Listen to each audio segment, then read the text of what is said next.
August 1944. On the American home front, a very different kind of battle was being waged.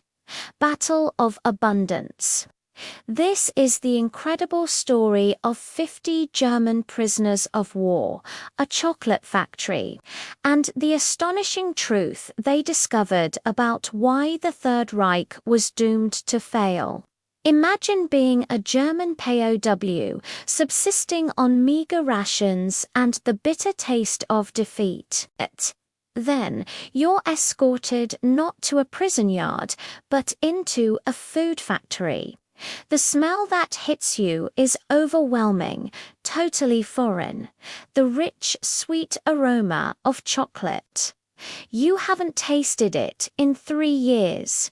These men weren't being punished. They were being put to work.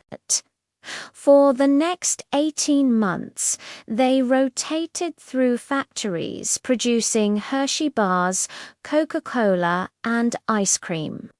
The factory foreman told them through an interpreter, "Each production line here manufactures 100,000 chocolate bars daily."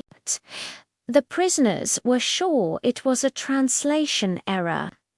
That single figure, 100,000 bars a day, was more than Germany's entire remaining industry could produce in a month. But then they saw the assembly lines. One plant churned out 250,000 chocolate bars every single day. For men whose nation was rationing every gram, this wasn't just industry. It was incomprehensible opulence. This is how America won.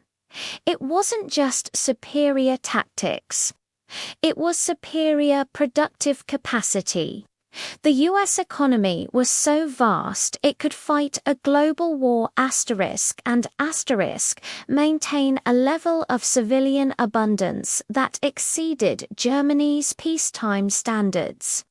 But here's where the story takes a truly incredible turn. The POS earned 80 cents a day. Instead of keeping it, they used their meager wages to buy the very chocolate bars and canned goods they were making. Then they shipped them home to their starving families in a collapsing Germany. Think about that reversal. Records from the International Red Cross show that 11 million parcels were sent from German prisoners of war to their families back home. Imprisoned men were literally feeding their free families. The physical evidence of American abundance was arriving in German homes, a tangible refutation of all Nazi propaganda. Letters came back. The chocolate arrived. We hadn't seen real chocolate in 3 years. The children cried when they tasted it.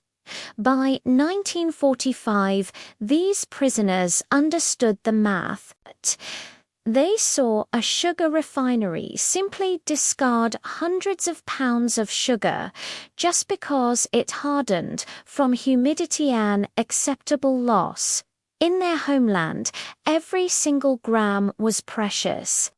As one former prisoner later said, "Those 18 months in American factories educated me more than any classroom.